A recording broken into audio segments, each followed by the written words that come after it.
This is Dr. Kent, and I just wanted to make sure that I put this up here as presenting backwards, but that'll be all right.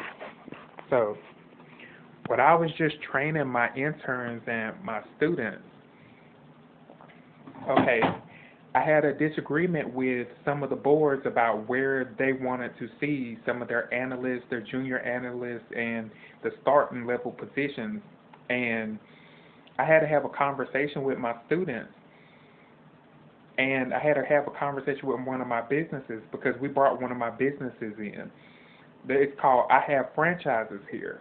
We have approximately 8 franchises for McDonald's, and I had a conversation about the differentiation between what Wall Street is willing to offer versus what I'm willing to offer as an employer, and teaching my analysts how I want them to think. If they want to get up to the point where they're making raises or they're going up, they have to learn to negotiate in their deals.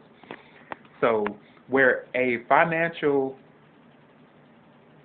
let's say a venture capitalist company or a venture fund or any type of fund, a hedge fund up in New York,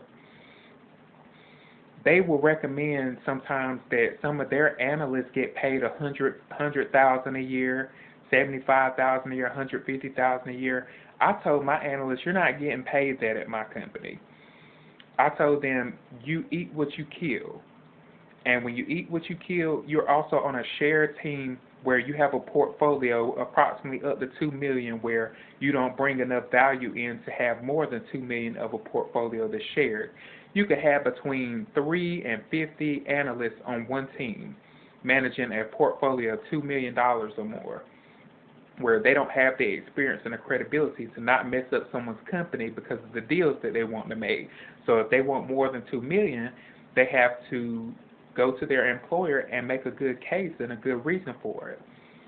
So I taught them, when you're on a shared team, since you eat what you kill, the higher up you go, the more value that you have to bring to the table. When you go up certain positions where you want to go from commissions to commissions and dividends, that third level as a senior associate, you should be negotiating, I want a job position now. I want to keep my dividends and my commissions, but I also want a job position. I want a job position where it allows me to have less analysts on my team, less analysts eating from my portfolio as I go up. And by the time you make senior partner, you're pulling in larger deals, but you have an annual salary of approximately $150,000 a year or so, but you also eat off your dividends and commissions, and you eat off of what you kill. However, you also have a stable job with benefits, and you still have to make the case for why your investments are the best or your investments are good opportunities for the company overall. So I have my company, I have franchises here come in, and we're having a conversation with them now that you know my structure for why I chose for my analysts to do businesses a certain way. And the discussion came where we're losing money right now. And I say, you're not losing money. You're not doing good enough due diligence for your job position and where you work at.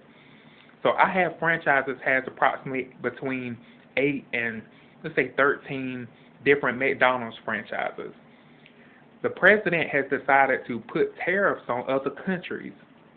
The tariffs are high for everything that needs to get imported, and then the other countries are also putting in retaliatory tariffs back in the U.S.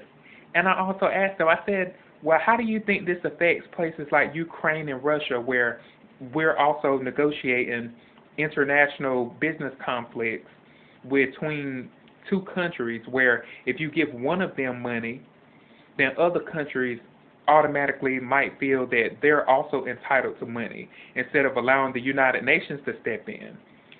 At some point, Congress has to make some kind of statement.